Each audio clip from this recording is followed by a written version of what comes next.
Welcome back to the channel, boys. Fabulinski's coming at your neck with this Assassin's Cowl Hunter build. Now with this build, we're going to utilize Stasis with Assassin's Cowl, because as long as I land a shuriken kill, I will become invisible and gain some health.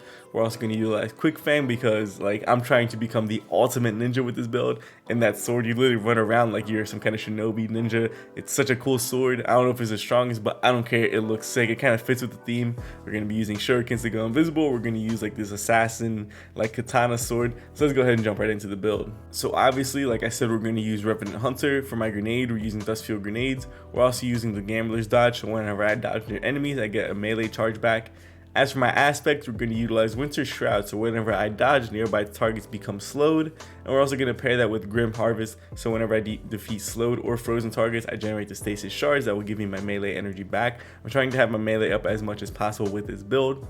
Now onto my fragments, we're utilizing Whisper of Durance. Slows from your abilities last longer, and for those abilities that linger, the durations increase. I'm pretty sure this does work with the super, which is why I'm using it. I'm also using Dust Field grenades and the Winter Shroud dodge, so I just want my slows to last as long as possible.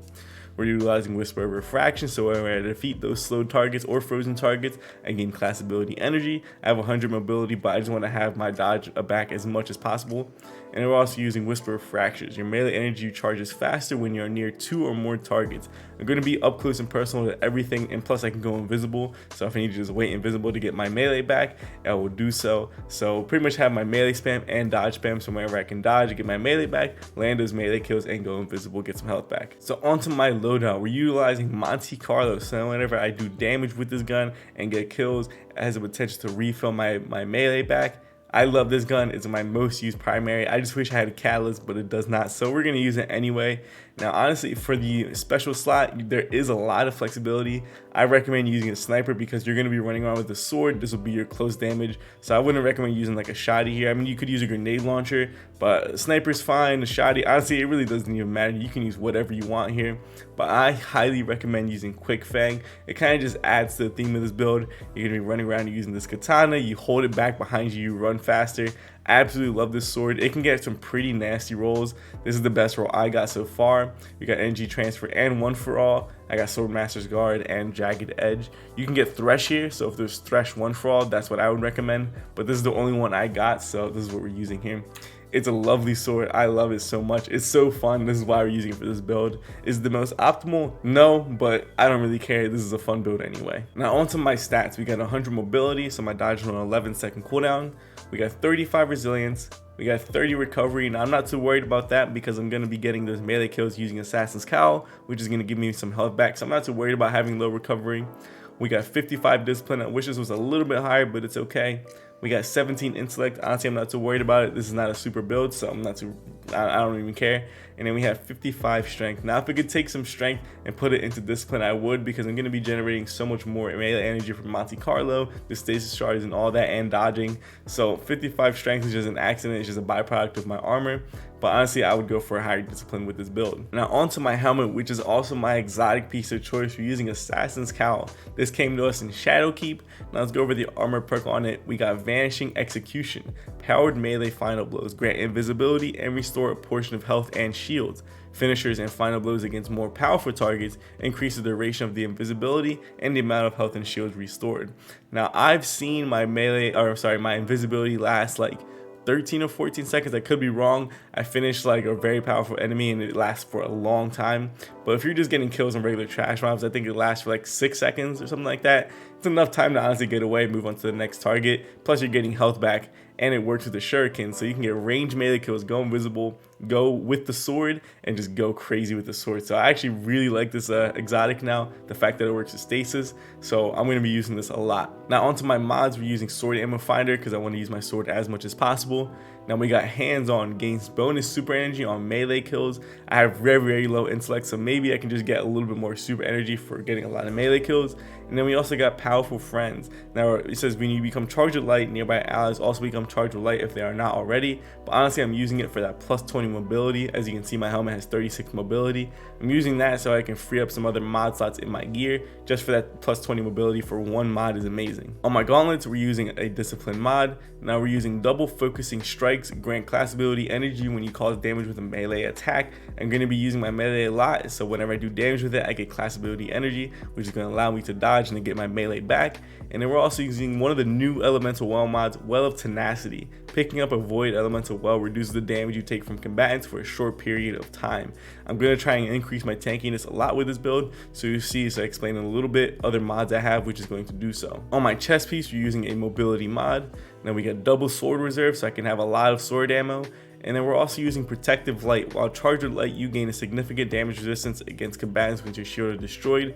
This effect consumes all stacks of charged with light. The more stacks consumed, the longer the damage resistance lasts. Takes a little bit away of my strength, but I don't really care.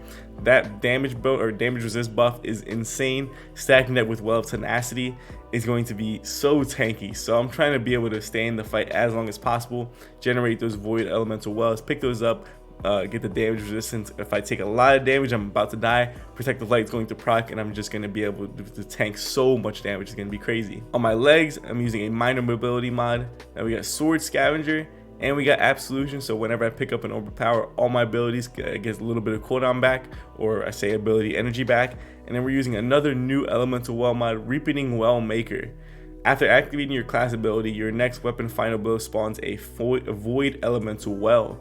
So this pairs very nicely with Well of Tenacity. I dodge, I get a kill with any weapon, a void elemental well spawns, I pick it up, and then I get a damage resist buff. And then if I take a lot of damage, protective light will proc, and I'm gonna tank so much damage, is gonna be insane. Not to mention that damage resist buff from picking up the void elemental well lasts like 10 seconds, so you have a good amount of time. And on my hunter cloak, we're using glacial inheritance. Defeating targets with your stasis super refunds super energy.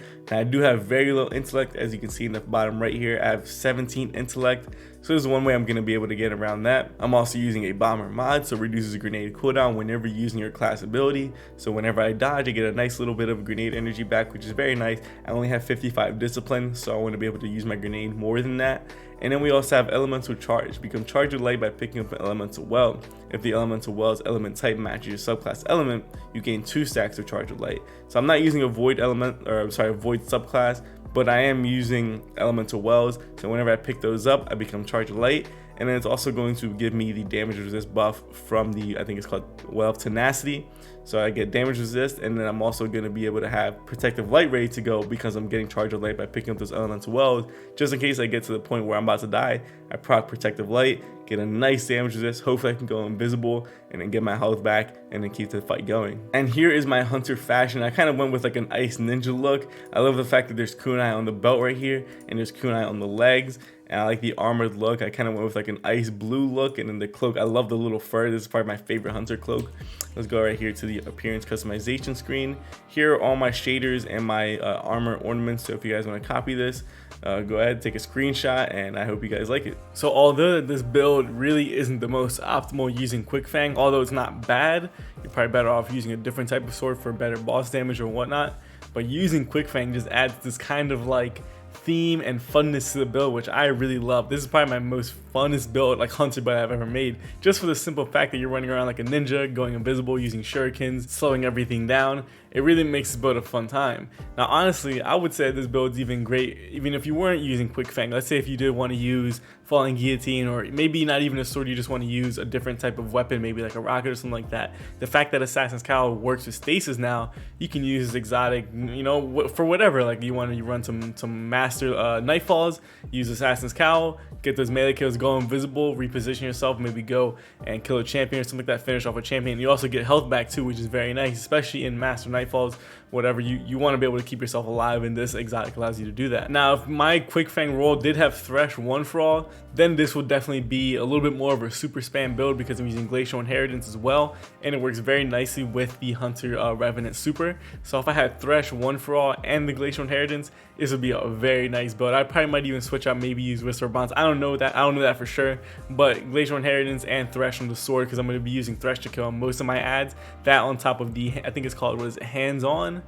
I think whenever getting melee kills gives you bonus super energy, I have that mod on. So using that and then thresh weapon, glacial inheritance, I would have had a lot of super energy. But unfortunately, I don't have the god roll, so I recommend trying to get that roll. I know it's not easy, but if you want to make this the most optimal quickfang sword build, whatever, you get that god roll. And one more thing I forgot to mention while explaining the build was that the damage buff or damage resist buff from picking up the void elemental wells lasts about 10 seconds. I think I did say that, but the fact that I have 100 mobility and my dodge is on 11-second cooldown, I can pretty much dodge, get the ability or whatever, proc the mod to allow me to get my next weapon kill to drop a void elemental well, pick that up, I get the damage resist buff for 10 seconds, and if I get some, slow down some enemies, kill them, I get my dodge back, then I can dodge again, and then pick up another void elemental well, get the damage buff proc, damage resist buff proc again. So I can pretty much keep chaining this damage resist buff forever, pretty much, as long as I keep dodging and getting kills. And not to mention, picking up those elemental wells gives me protective light, so if I'm about to die, I proc protective light and I get a huge damage resist buff.